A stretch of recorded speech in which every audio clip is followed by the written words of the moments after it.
Life Management Science Labs would like to acknowledge that we live and produce this podcast on the traditional lands of the Wurundjeri people. We'd also like to acknowledge the traditional owners of the land of our listeners and our international colleagues. We'd like to thank and pay our respects to the elders, past, present, and emerging.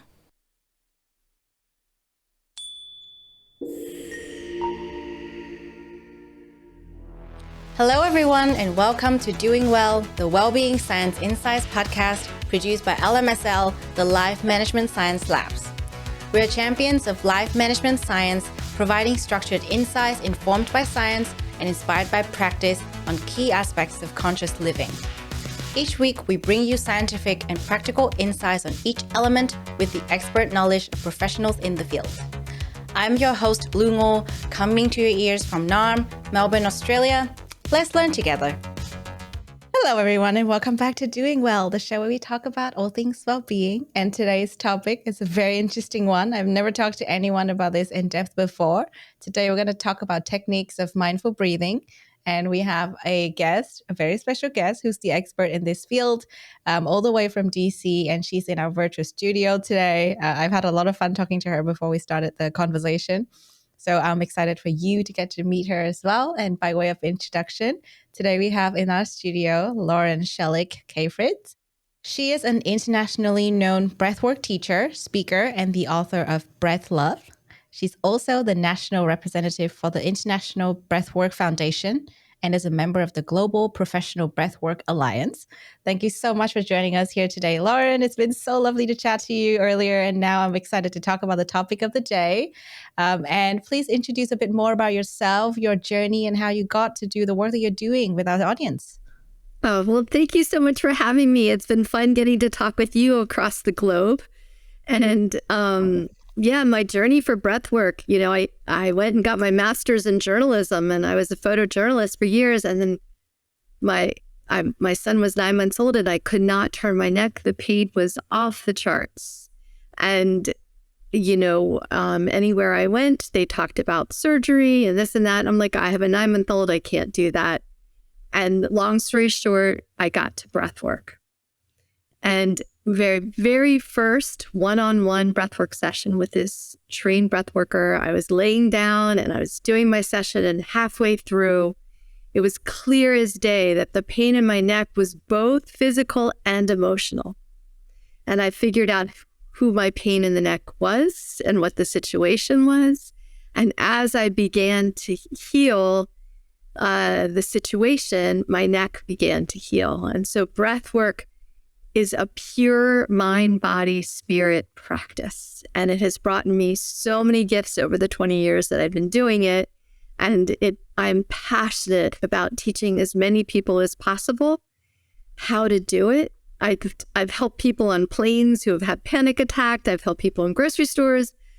I've got invited to a wedding for helping someone through a breath problem. So, it's a powerful practice, and thank you for inviting me today to share more. Yeah, it sounds really interesting. As I said, I don't think I've talked to anyone about this in depth, but a lot of the guests on this show particularly have talked about mindful breathing, or using the breath as a tool to either manage your emotion or even regulate how you're feeling when you're going through trauma or something that's kind of really hard for you to control, and some other cases of use as well. But I think today we're going to really talk about the different ways that we can utilize and make the most of mindful breathing, and the breath work practice that you mentioned is kind of different. So I think we'll have fun discovering that. Before we go into that particular part of this conversation, we always invite our guests to introduce a bit more about themselves in a fun way. And we call this part, Have You Met Lauren? So we'll get some recommendations from you to get to know you a bit better. I really like this section because I get a lot of good recommendations from the guest. So are you ready? Yes, I'm ready. All right, let's do it. First thing first, what is a book you would recommend? Okay, so I know this is going to sound crazy, but I'm going to choose Breath Love, which is my book, because it is a very complex subject, breathwork, but I wrote it in a very simple way. And every time I give it to someone, they've told me that it's helped them deal with a crisis, a life transition, and they keep it next to their bed and they read it a little bit at night, and it keeps them calm and helps them go to sleep. So I would say breath love. Yeah, I love that. Okay, next one is a movie. What is a movie that you would recommend to our audience or your all-time favorite?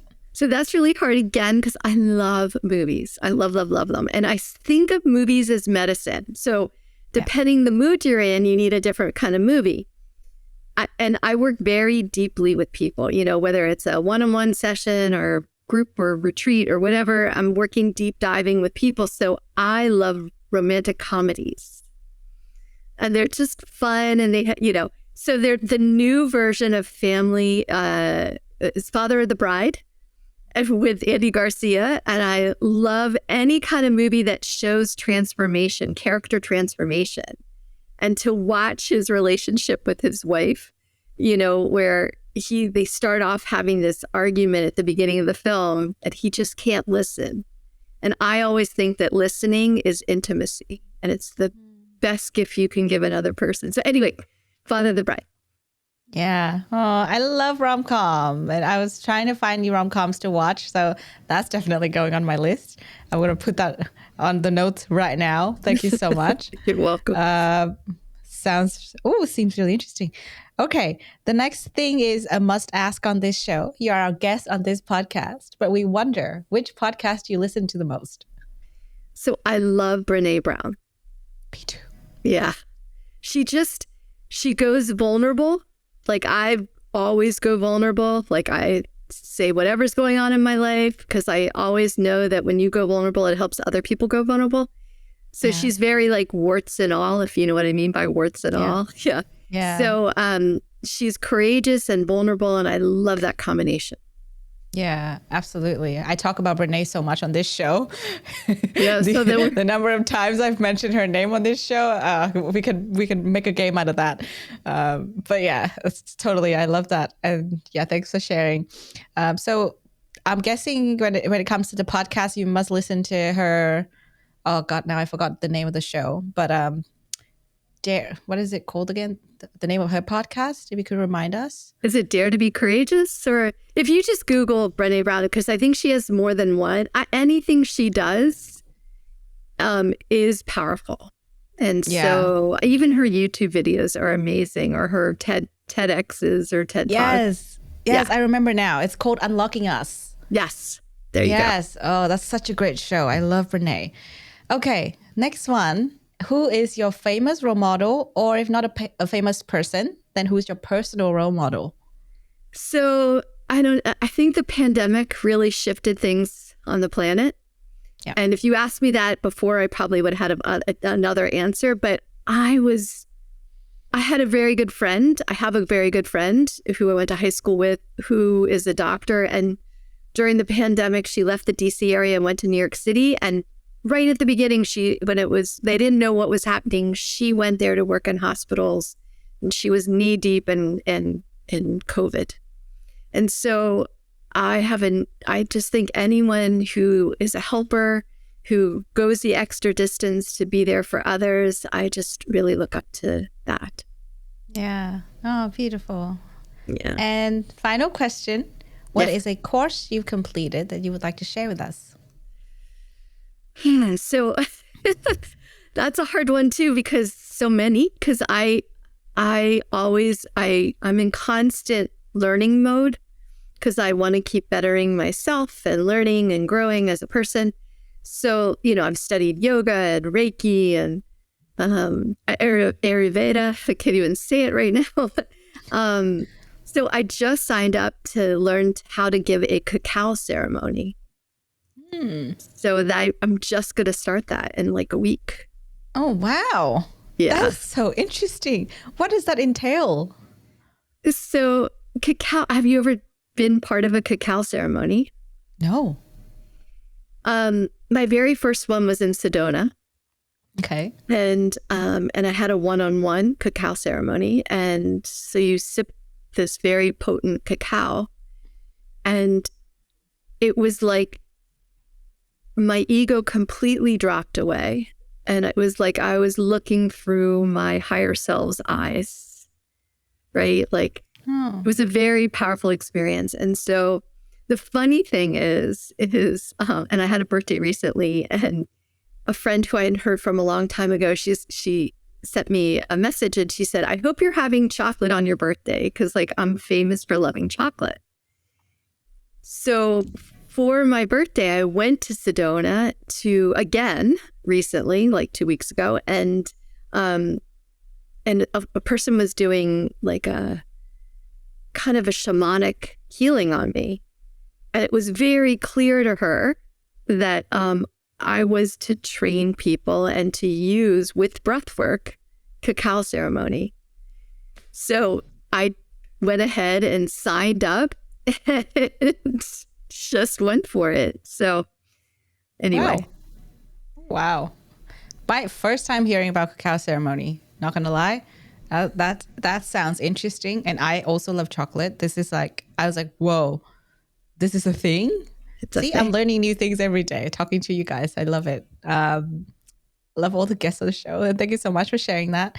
Now we've got to know you a bit better and learned some new things. If other people are like me and they've never heard of a cacao ceremony, definitely something new.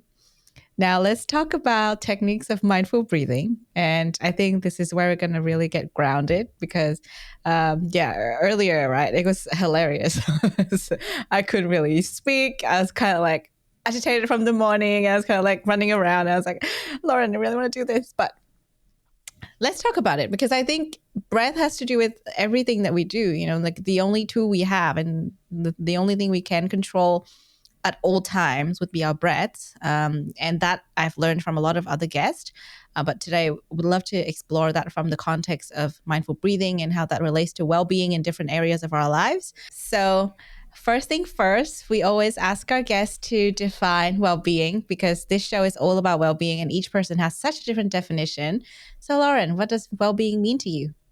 So I have to start by saying that well-being is not like an overall statement for everyone, that everyone has their own secret sauce. Do you know what I mean by that? For well-being. You know, what well-being means to me is not what it means to you. Like if you look up a definition of well-being, it's gonna be something like, you know, a healthy outlook with life, you know, zenness and, you know, eating healthy lifestyle, blah, blah, blah, blah, blah. And it really is an individual thing. Yeah, totally. So what does it mean to you particularly? So well-being for me is just emotional balance is a big piece of it. Having healthy habits keeps me in a state of well-being. For me, conscious connected breathing every day helps me get to a state of well-being.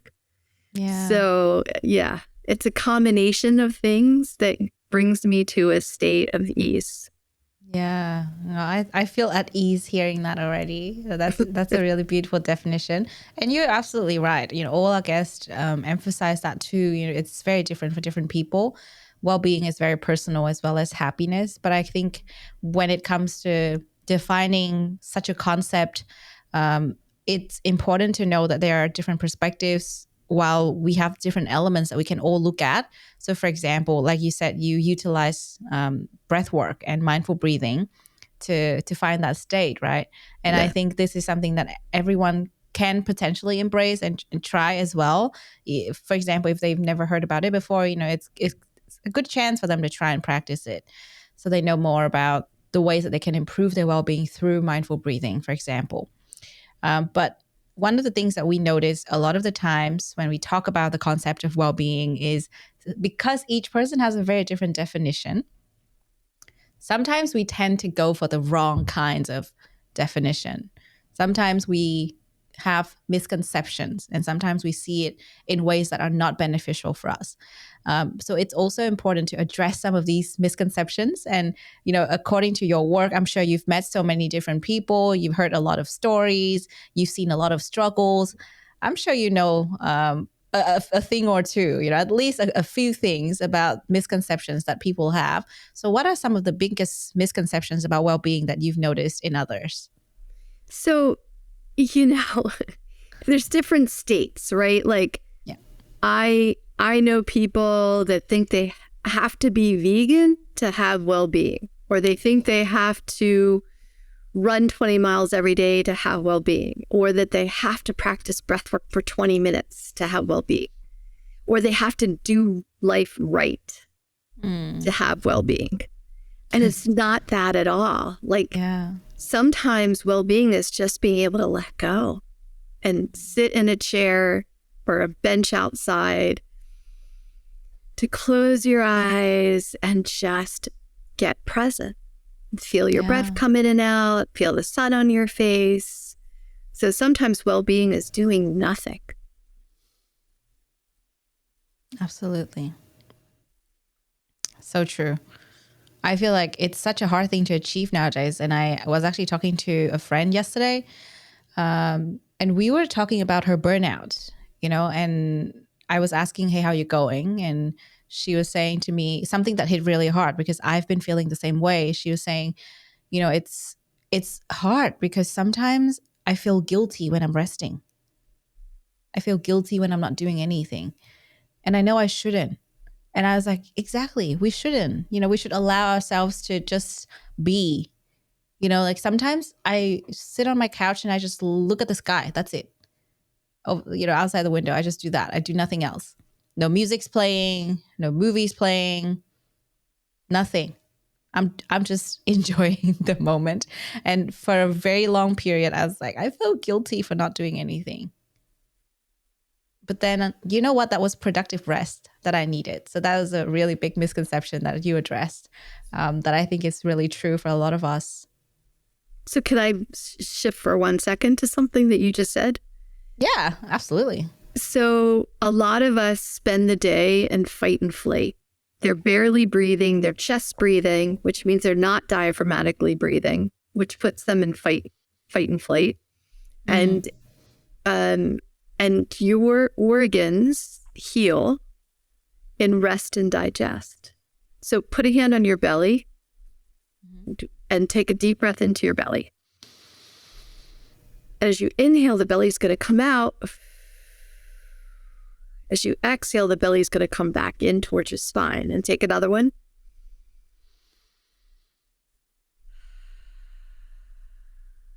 And one more deep breath in. And as you exhale, let go. Just close your eyes and feel for a minute. Just notice what the energy feels like inside. What do you feel inside you right now? You might feel some buzzing or tingling or nothing. I don't feel anything in particular at the moment, but I think I feel more relaxed compared to before. Yeah. Yeah. So what I was doing with you is having you take a couple belly breaths, putting you into your parasympathetic system, right? Into your rest and digest so that you can heal. So when you're sitting on a sofa and just looking at clouds and chilling out and taking some low, slow breaths, you are putting yourself in rest and digest. You're doing the best healthy thing you can do for yourself. Oh, that's so good to hear.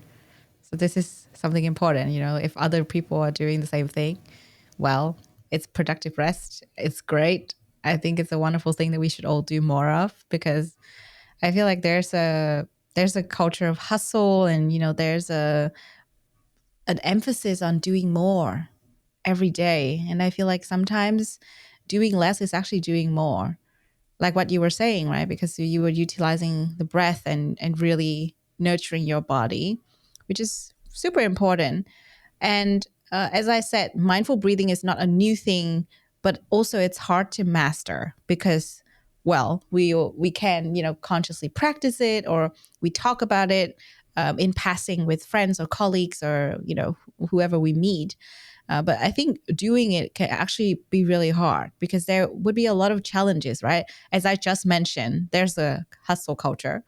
There's a need to do more. Everyone is busy. The grind never stops, basically. So those are some of the challenges that I personally think exist in today's society. And sometimes I encounter them myself. So I wonder, in your line of work, when you've worked with these many people and doing all these different things and even written a book about it, what are some of the key challenges do you think people would encounter when they try to practice mindful breathing more? So let me back up again, because you said something really important about the culture being boom, boom, boom, boom, work, work, work. I've been brought in, if you go to my website, you'll see I've been brought in by some of the top corporations around the world. So they are taking time out of their employees' day to have me teach them how to breathe and how to help them create what I call a breath break. So let's take a breath break for a minute. You're buzzy, trying to get a lot done in your day. And then all of a sudden you feel yourself feeling some overwhelm, like your friends feeling some burnout. I want you to cross your arms over your belly. So you feel a little pressure on your belly, right? So slowly in and out through your nose, breathe in. Feel your belly push out against your arms. And as you exhale, feel your arms come back down. So inhale into your arms. Exhale and feel your arms relax and release. 2 more with your eyes closed. Inhale. And exhale. And 1 more. In. And out. And just take a minute and close your eyes and breathe gently and notice how you feel on the inside.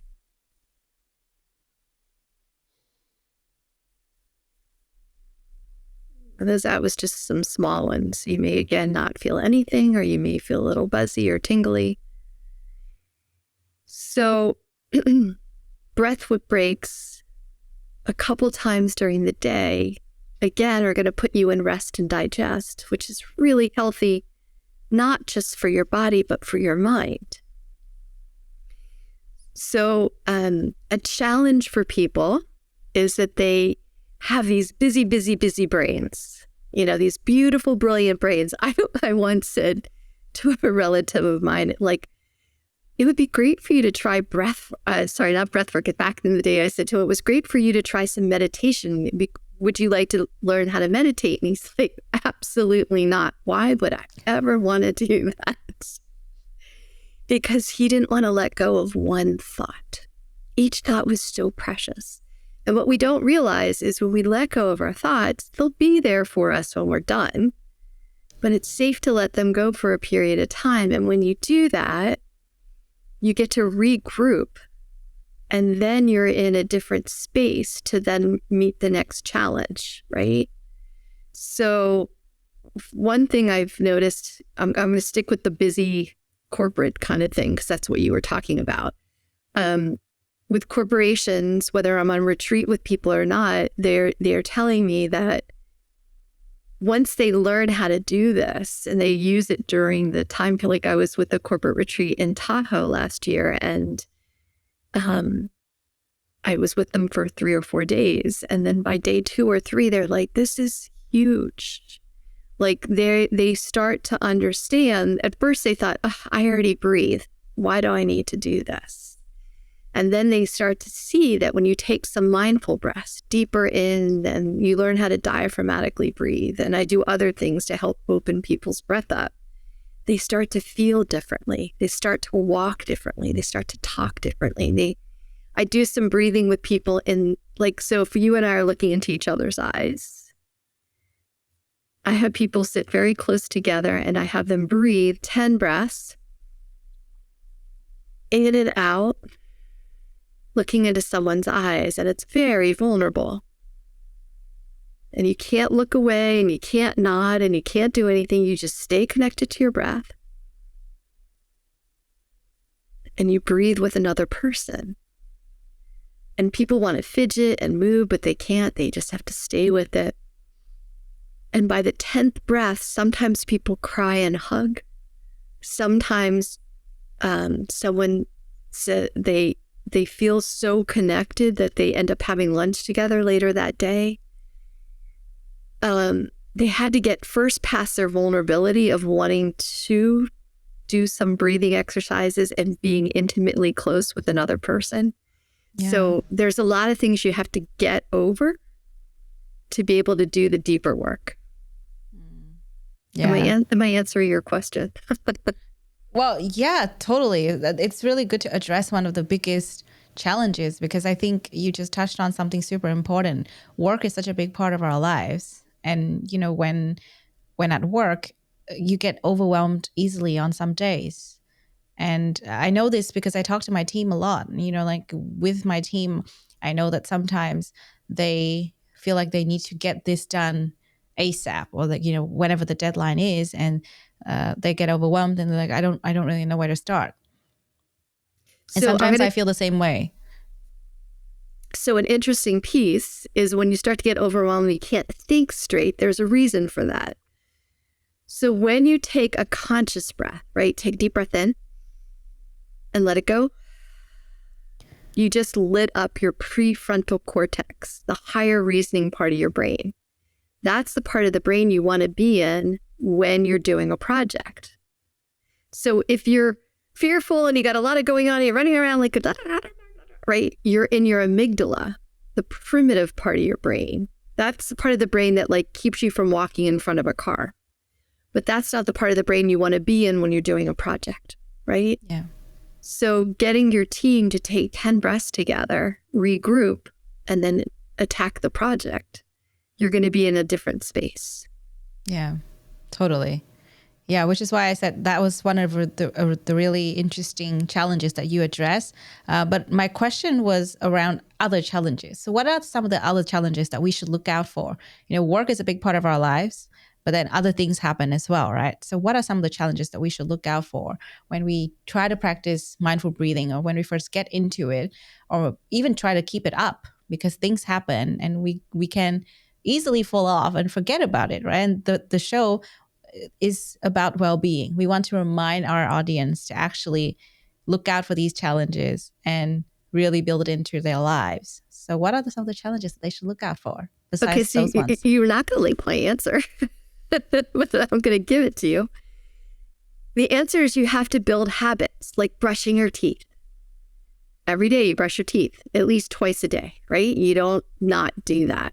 I mean, at least I don't do that. And I floss because it's to get your heart healthy and stuff, right? So, and I take a tub a couple times a week, or at least once a week, because taking some deep breaths in a tub helps clear you and calm you and relaxes your muscles. And I stretch every day because as we talked about at the beginning, I had a very tight neck, and to keep my neck feeling wonderful and juicy, I have to stretch every day. So I created a routine that I can do every day that works for me.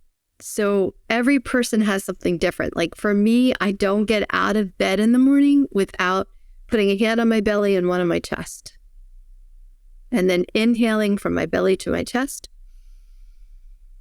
and letting it go, and doing some conscious connected. And we didn't even talk yet the difference between just mindful breathing and conscious connected breathing, which is breath work. And that's another whole topic. But anyway, I do some breath work in the morning before I get out of bed, because you could set your alarm 10 minutes early, do some connected breathing. I don't need coffee in the morning after I do my breathing. I go into a warm shower, and that relaxes my muscles after sleep. And then I put the shower on cold, because that wakes you up and helps clear you, and it gets you ready for your day, right? And then my day goes, and then I make sure I get a walk in nature every day. So even if you're in an office situation, and you walk around the block, right? You know, instead of a bathroom break, you go take a walk and you come back into your office and you're in a clearer space. And then when you get home, well, interesting enough, I'm brought in a lot to work with doctors and nurses. So like I've worked at like in DC, the Washington Hospital Center. Whatever hospital I work with, Children's Hospital here, I ask each doctor and nurse before they enter a room to take 3 breaths.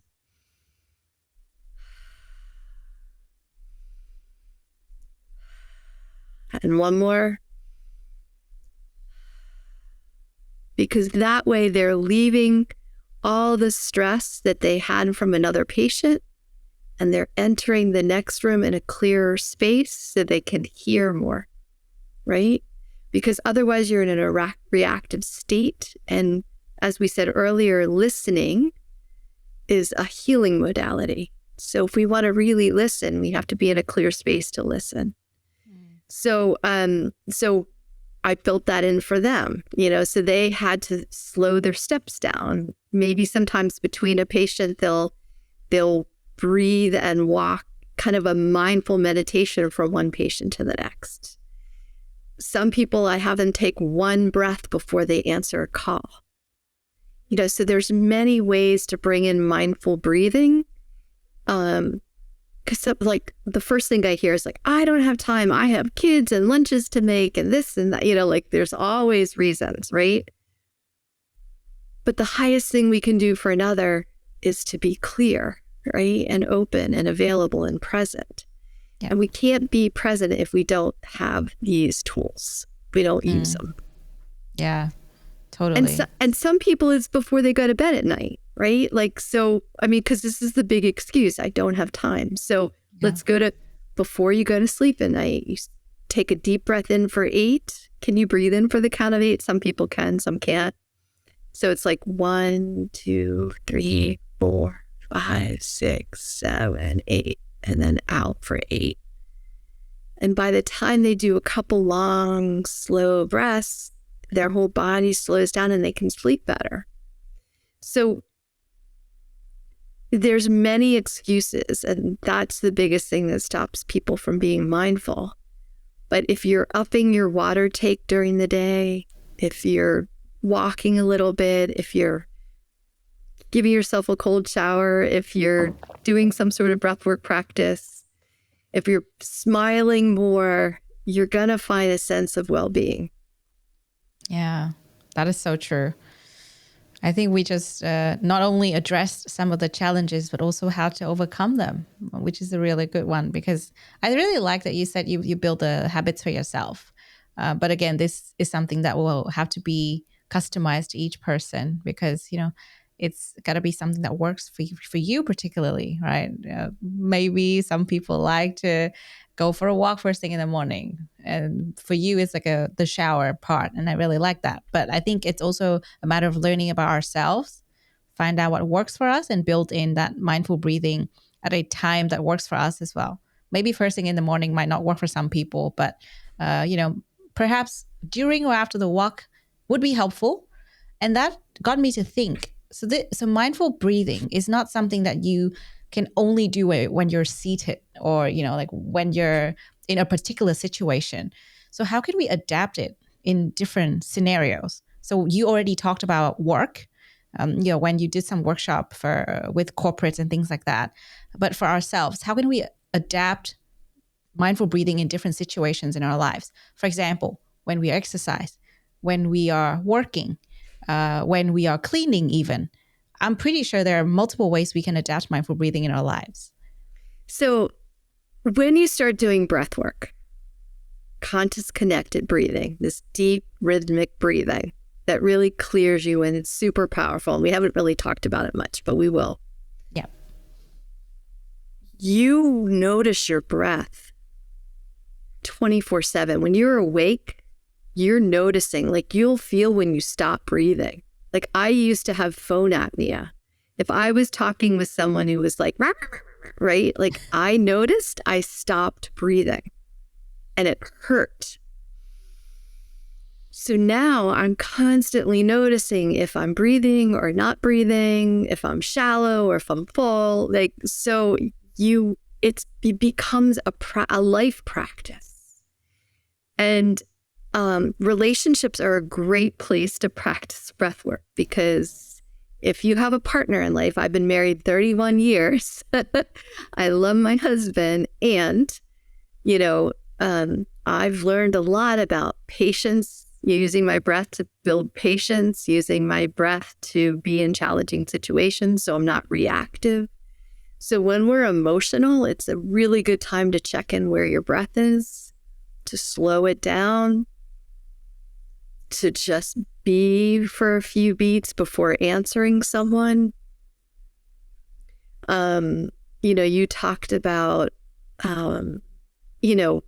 doing the dishes. I do not like doing the dishes. So let's be honest. And it is a blessing to be able to have water and soap and something to put, like doing the dishes is a blessing. So when I slow down and I be present with what I'm doing, it shifts my perception of doing the dishes. So breath work helps us with mindful living, which I'm sure your other guests have also talked about.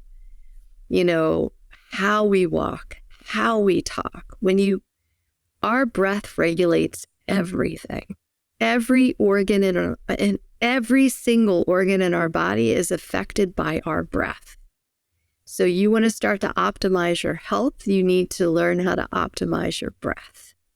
And that means you're constantly checking in, right? So you talked about exercise, there's breathing for athletes, and a big piece of what they're doing right now. I don't know if you've seen people do the mouth tape. Oh, I haven't. So runners are learning how to stay with their nose breathing when they're running, right?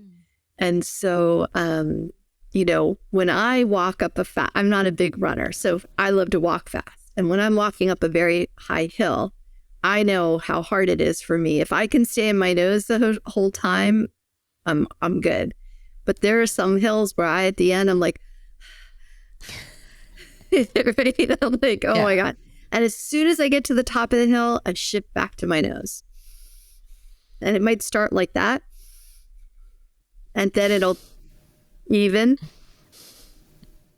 until it's back to a regulated nose breath. So again, our breath is super important. And I love when I've been brought in by schools. I've got to work with little kids, putting little bean bags on their bellies and having them lay down and breathe the bean bag up and down. And you can do that with your children at home.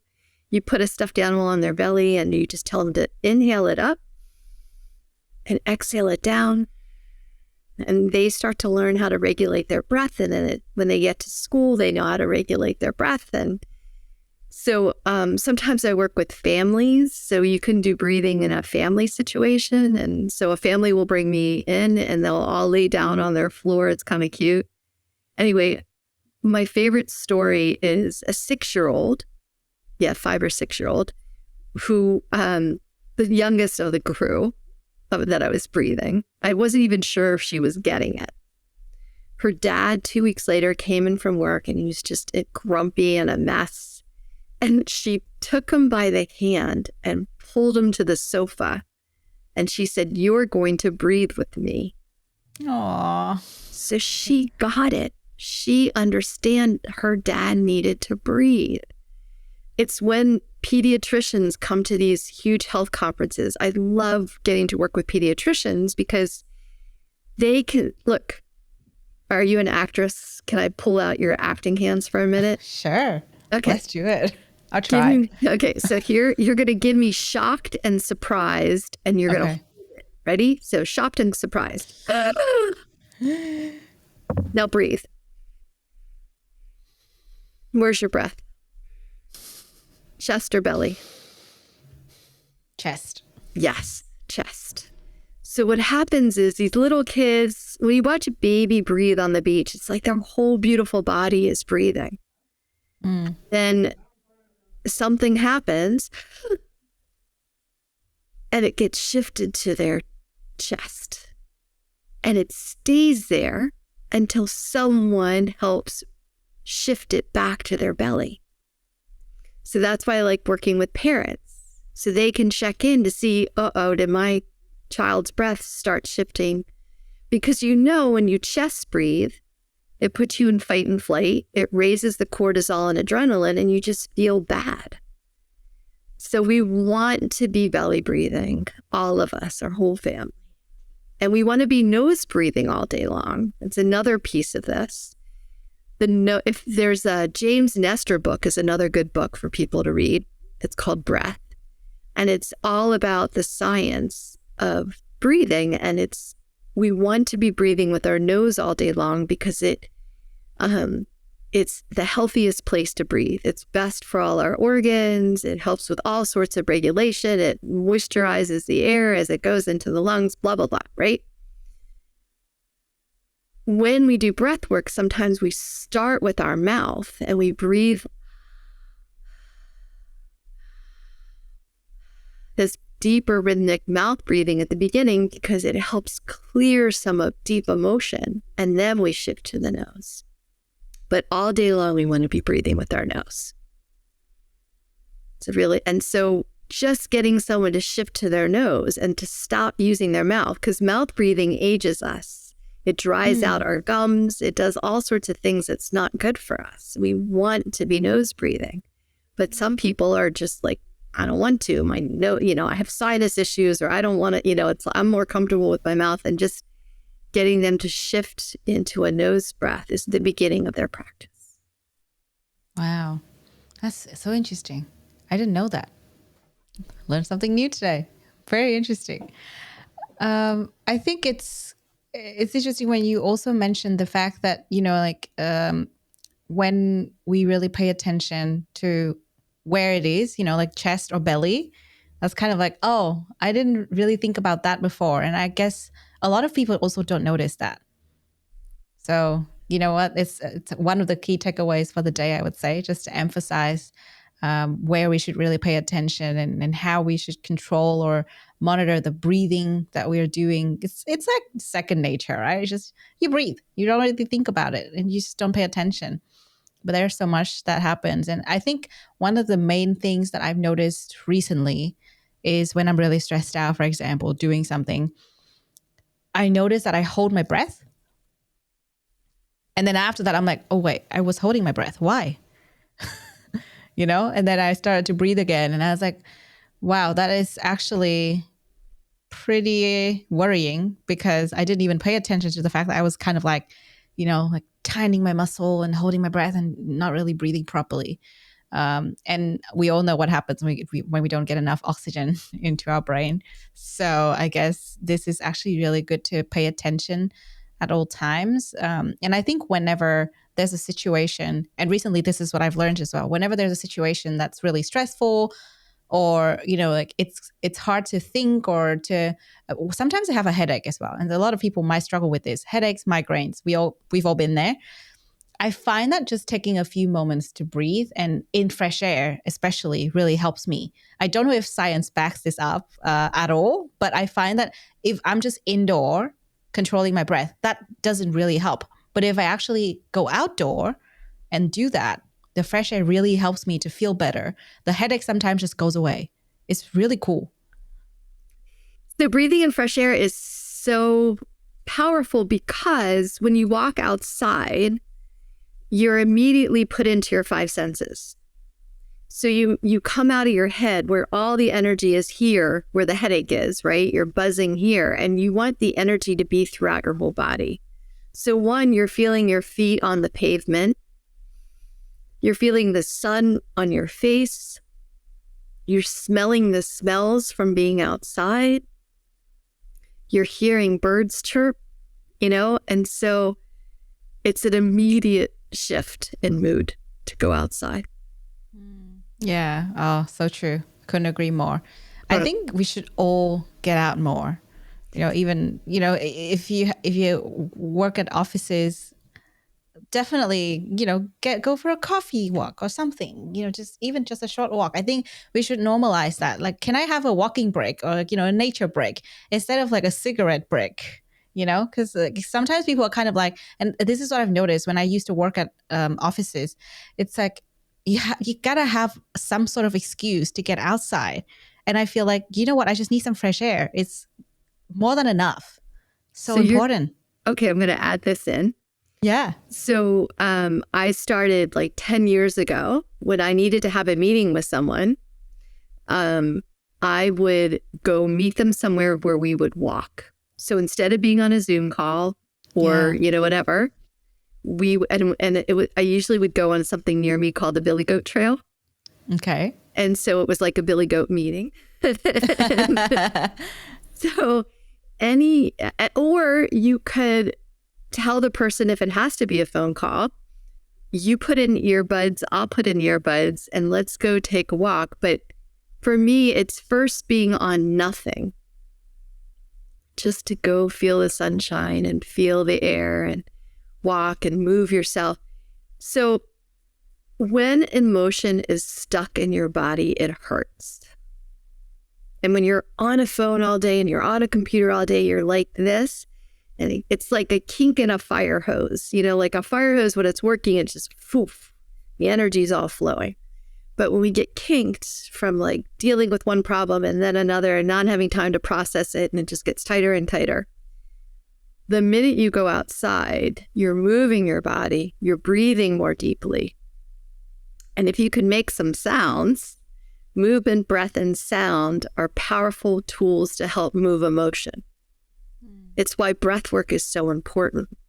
Because if we're barely breathing, we're holding everything down and it just explodes eventually.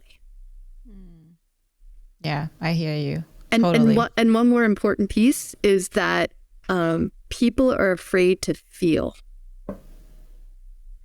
So if you notice yourself holding your breath a lot, you're holding down emotions. So like, here's a fast one. Like, I was in a grocery store racing around when my kids were little, and I had flip-flops on, and I stubbed my toe on one of those wood fruit crates. Ouch. Yeah. And I found myself in the middle of the store, and I heard in my head, practice what you preach. And so here I am in the grocery store with my eyes closed, taking 3 deep breaths, feeling the pain. I thought it was going to knock me out because it was so hard.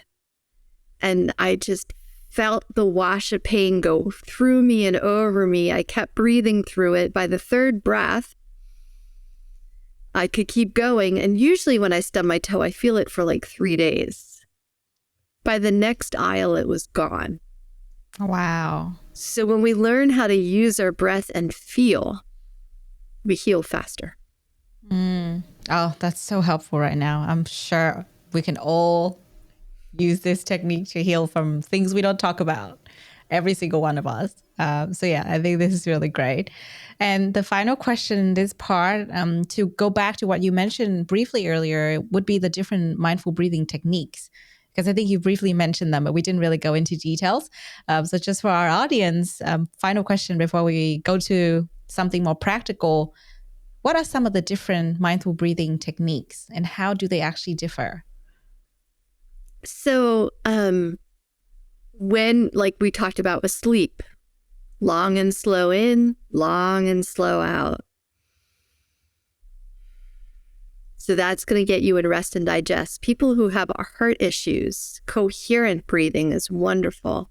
It's a 5 breath in, a little bit of a pause, a 5 breath out, a little bit of a pause, 5 breath in, a little bit of a pause, a 5 breath out.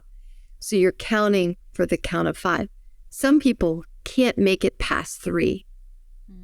So for them, just building up from 3 to 4 and eventually from 4 to 5 and being able to do that 5 count is going to help heal so many things, right? So then I'm sure you've heard about box breathing. Like some people who are anxious like to breathe in for 4, hold for 4, out for 4, hold for 4, in for 4. So box breathing helps with anxiety. anytime you take a longer exhale, right? It's not an energizing breath, but it helps. So do me a favor, pretend it's your 100th birthday and blow out your candles and then tell me how you feel after, okay? Well, I'm tired. I'm tired. I am done. I'm already tired. I'm 100. That's my grandpa, the past Lunar New Year. He did not blow a candle, by the way. So someone...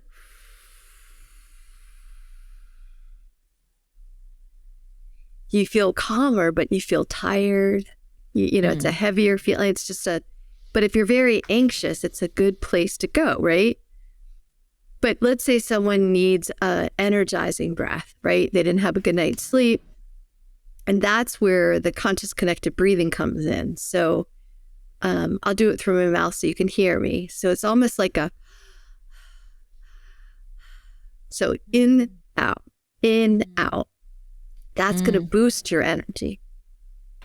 Wow. Okay. That's interesting because I did not sleep well last night. So that's going to be very helpful for me after this. Well, so try it with your, I use a straw breath sometimes so you can really hear me. So it's like a. Yeah.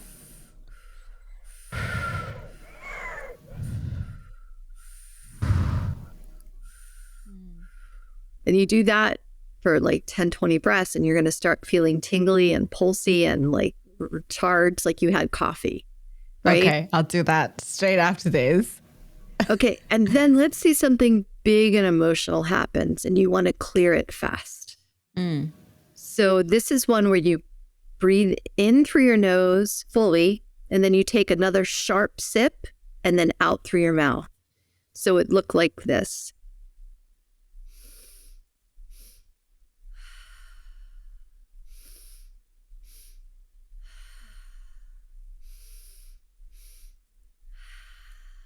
And you do about 5 of those and you're like, whoa, whatever was bothering you before, you feel a lot clearer and like ready to tackle it. Yeah, so I need both of those. I'm going to go on our balcony and practice that straight after this. I'm just telling you. And hopefully our audience can practice one of those techniques or, you know, some of those, whichever help them, because I think those are super helpful. Very also, yeah, like it's very clearly demonstrated as well. So thank you for that. I think it's kind of a beautiful and strange thing at the same time because I go to yoga every weekend, and you know one of the things that the hatha teacher always says is, no, there's no judgment here. Don't worry if you're going to breathe out really loudly. We want to do that. And I don't remember the technique of breathing that she was mentioning, but every weekend we do that. You know, like inhale really deeply and sigh it out. And really loudly, every single person in the room. Let's do it together. Take a deep breath in and we're going to sigh it out. Ready? Sure, let's do it. Okay. Yeah. Feels so much better. Right, because it's remember the breath and sound and movement. So if you're doing yoga and you're breathing and you're sighing, you're getting emotion, stuck emotion out of your body and you just feel better. Absolutely. Yeah. It's amazing because I also love the fact that, you know, there's no judgment there in the yoga studio. And that's what I really want to talk about because, you know, probably a few years ago, if we had this conversation, I'll be like, okay, Lauren, but that's a bit awkward to practice because, you know, it sounds weird or it looks weird. Like maybe I just want to be by myself when I'm doing this. But now I would actually invite others to join me, like colleagues, friends, family, because I truly think that this is super helpful. So thank you so much for sharing that. Any other techniques of breathing that we haven't mentioned that you would like to talk about before we move on? Can I bring conscious connected breathing in now? Is that a good time? Yes, absolutely. Perfect timing. Okay, so conscious connected breathing, right? Some people call it breath work. Like in my case, I created vitality breath because I feel like well-being is when you feel vital, alive, energetic, right? Flowing. So conscious connected breathing, whether through your nose or your mouth. Remember, all day long, it's the healthiest place to breathe is your nose. But with breath work at the beginning, when you have to clear a lot of heavy emotion to get the energy flowing in our body and to get our breath big and full. The conscious connected breathing is very hard for people at the beginning. So like anyone can do the breathing techniques that we're showing. You know, I've worked with people right after they've had a baby, and we've done little finger breath sessions on babies to clear the trauma of birth. I've helped train people to take their last breath in life, which is really interesting because some people, as they pass, you barely notice. It's this easeful transition out.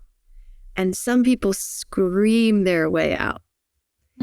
So to learn how to breathe your way out is just as important. So breath work helps us with all transitions in life. So the conscious connected breathing that I was doing a minute ago, that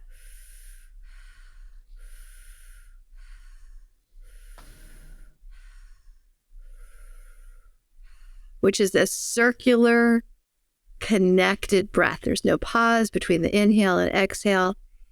It's really like it's like doing a spring cleaning of your house, of rotor-rootering, like really cleaning out the whole system.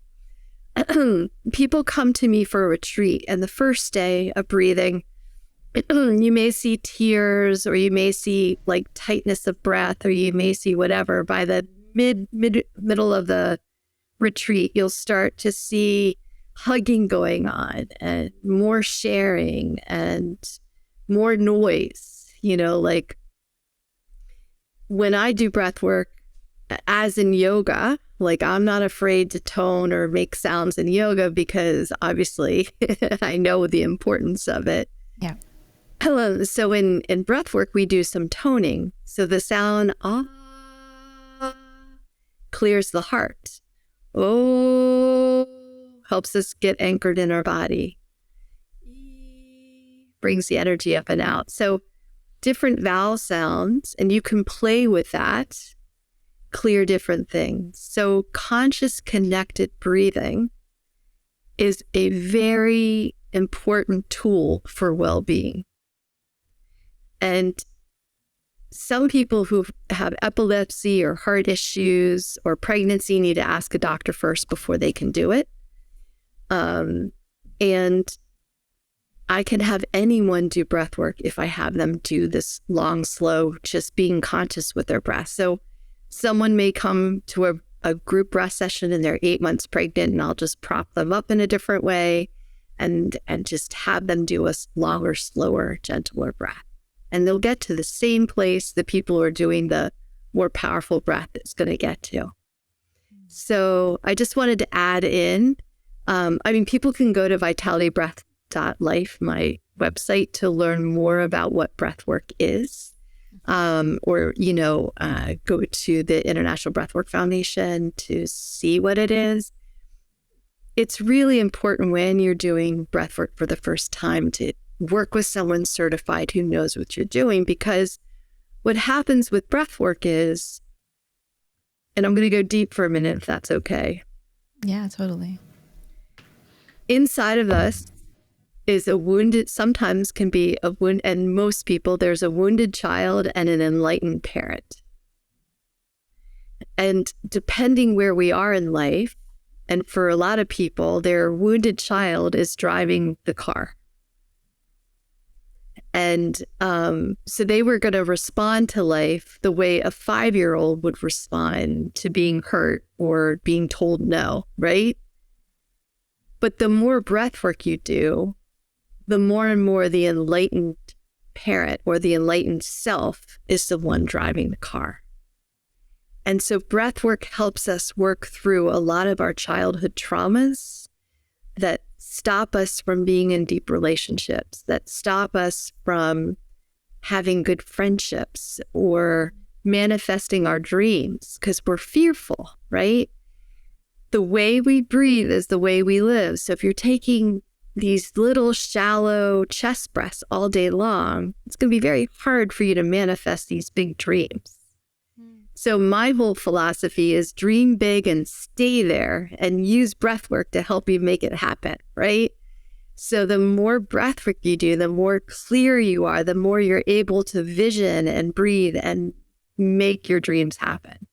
So I hope that was a short enough way to kind of explain the power of connected breathing. Yeah, no, totally. I think it's very enlightening because I think childhood trauma is something that my friend and I have been talking about a lot because, we all have things to work through, even if on the surface it seems like nothing was wrong. And this is the first time that I've heard, breathing, a breathing technique can actually help with that. So definitely we'll share this with her. And I'm sure our audience would benefit from it as well. And we'll definitely go to your website to check out more about, what breath work is about. It takes practice though. So let's be a bit more practical because you're the expert, right? You've worked in this field for so long, but I still wonder, what is a practice that you use personally to improve your mindful breathing? Because I'm sure your practice evolves. It's not the exact same thing every time. So how do you do it? What is a practice that you use to improve it? All right. So your question is complicated because every day I have to look at where my breathing is. Like some days I am shallow breathing. And so I have to reopen my breath. So yeah, how about if I start there to show self? So do you have a chair you can lean back into? Yeah. So lean into your chair. And I want you to breathe into your back body. So as you inhale, feel your back expand in the chair and then let it go. And then you're going to breathe into your back and let it go. And again.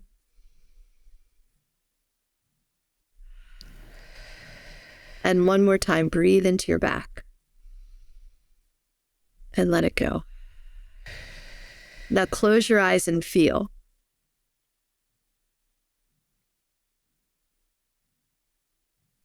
Do you feel any interesting energy starting to rise up in different parts? Yeah, I feel like something is up in my head. Yeah. So as we open the breath, we're releasing things. And if I said to you, because you went to head first, do you spend a lot of time in your head all day long? Yeah. And so like one of my teachers might say, wouldn't it be good for you to be a little bit more lightheaded? Yeah. Yeah. So, okay. So we know we open the back of the breath. And so most people, our lungs are 360 degrees around, right? So we're not just front breathing all day long. Okay. So now take your arms and hug yourself, but hold either side of your rib cage. So, okay. And now we're going to side breathe into our hands. So as you inhale, you're going to feel your sides expand. As you exhale, you'll feel the rib cage come back in. So breathe into your sides. Feel the lungs expand sideways and exhale. Back in again, inhale. And let go.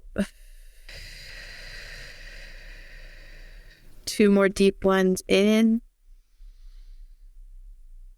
And let it go. And 1 more big one. And let it go. Then close your eyes and feel again.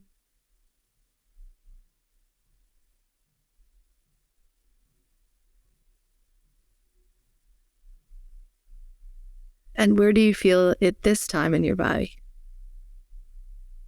I'm feeling lightheaded as well. Okay. Again. Yeah. So just remember that emotions are energy and motion. Emotions are energy and motion. And when that energy is stuck, when that emotion is stuck, it hurts.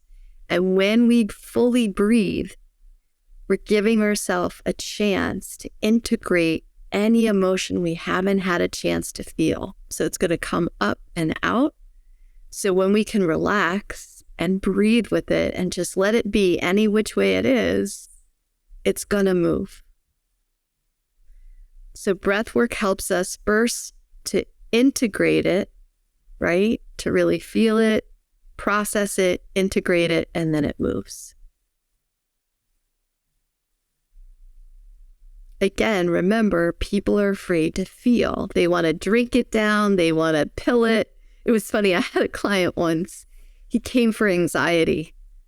So we were in the middle of a breath session and he's breathing full and this and that. Actually, it was the end of the session. He sat up. Like most people at the end of the session are just kind of laying there, just chilling with the energies for a little while before they talk. He sat up, sat right up, and he's like, I wanted it to be a pill. And I'm like, excuse me?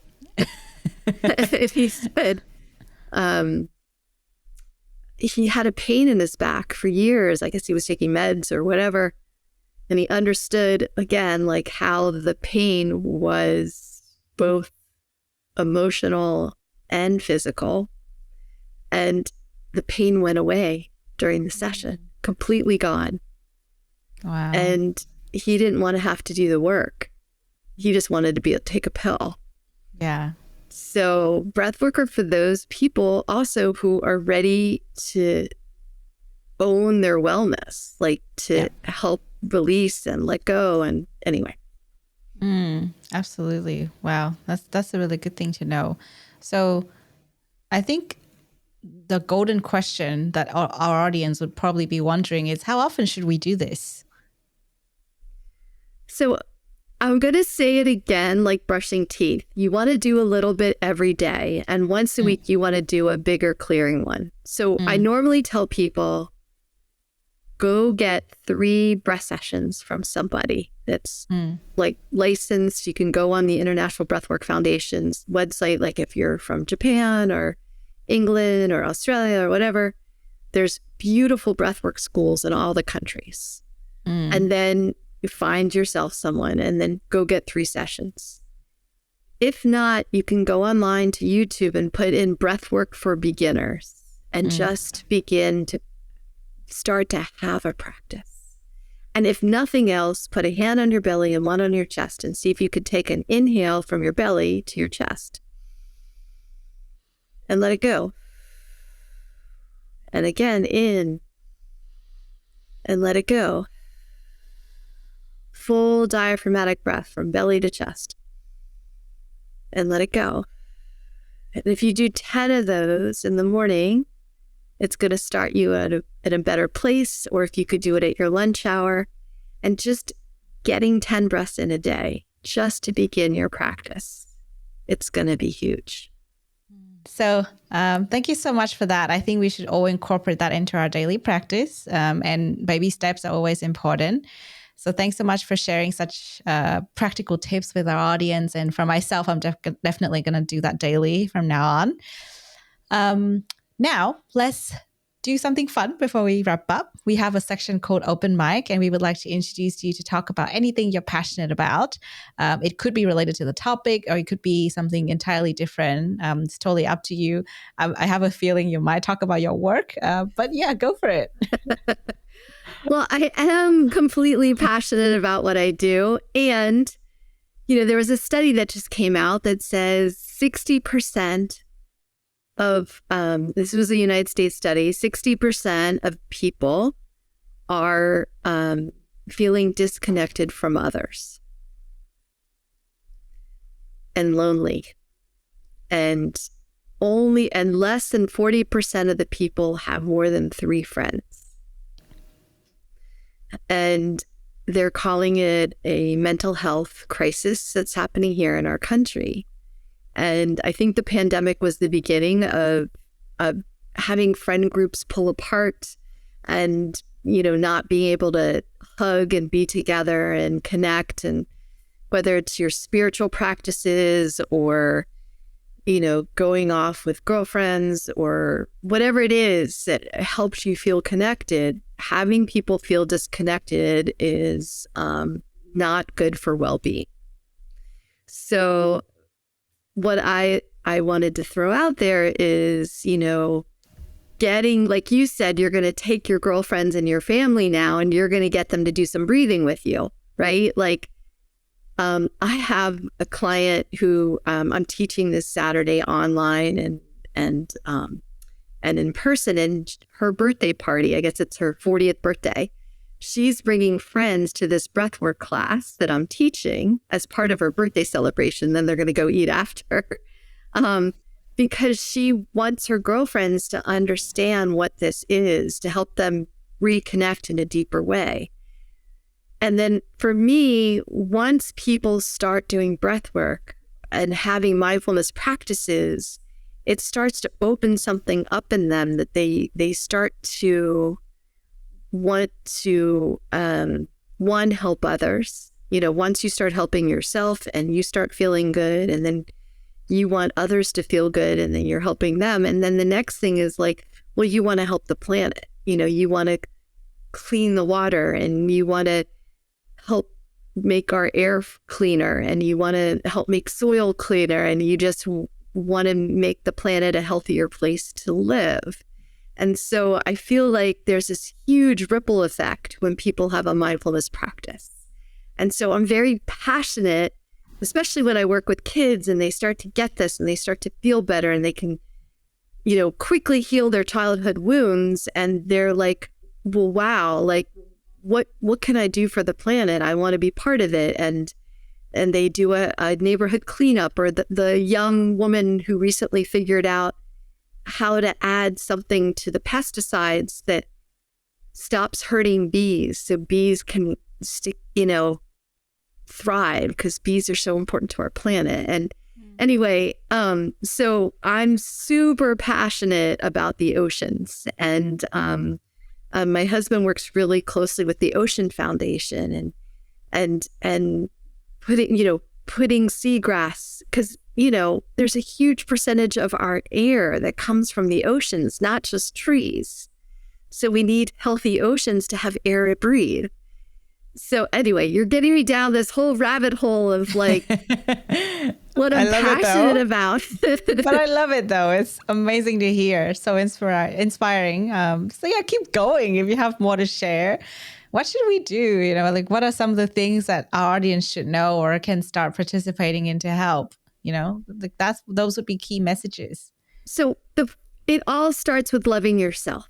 I know that sounds corny and like a Hallmark card, but it starts with loving ourselves. Like when you read my book, Breath Love, in there, it gets down to unconditional love for yourself first, because you don't truly love another until you unconditionally love yourself. So once you start healing and you see that your uniqueness is important and that you're enough just as you are, and that you are alive, and that's a blessing, and that there's so much awe and wonder out in the world, and so as you heal, and as I say again, starts with self-love, then that unconditional love goes out, and then you just want everything to thrive and be happy and full of love and peace and joy. And so, whether it's a breathwork practice or a yoga class or whatever it takes to get you to this juicy, alive place, then go find something that makes your insides go, yes. My son was just telling me that his girlfriend is going to start doing something with a Samoyed rescue in Colorado because she's passionate about dogs, right? And so whatever it is that makes your soul sing, go do it, because soul food is nourishing. Yeah, absolutely. Oh, I love that. I've been feeling like I need to do something more these days, in the sense that, it's exactly what you just talk about, nurturing the soul, and volunteering is actually a really good idea, just to be close to what you care about. So I'll think about it, and hopefully our audience will think about what they can do as well. And self-love, yes, it does sound very corny, but super important too. So those are all really lovely messages. And I really love that you close this podcast episode with these ones. Thank you so much for joining us, for bringing your lovely energy and all the amazing breath work that we just did throughout the episode. Lots of breathing in this episode, to be honest. The first time we've had so much practical breathing techniques and practices on the spot. So I really enjoyed it. I hope you had a good time as well. And hopefully we'll have you back another time. I would love it. And thank you for your beautiful energy and what you put out into the world. It's so important. I'm so blessed to concur this today. Vision plan. You've been listening to Doing Well, the Wellbeing Science Insights Podcast, produced by the Wellbeing Science Labs, a division of LMSL, the Life Management Science Labs. More episodes are available from 10 life management perspectives and can be found by searching LMSL on Apple Podcast, Google Podcast, Spotify, YouTube, and other podcasting apps available on your devices. If you enjoyed this episode, please rate, share, and subscribe to our channel so that other people can find it and we can continue to provide quality content. More of our work can be found on our website at we.lmsl.net, where you can join our movement. I'm Lu Ngo. Thanks for tuning in.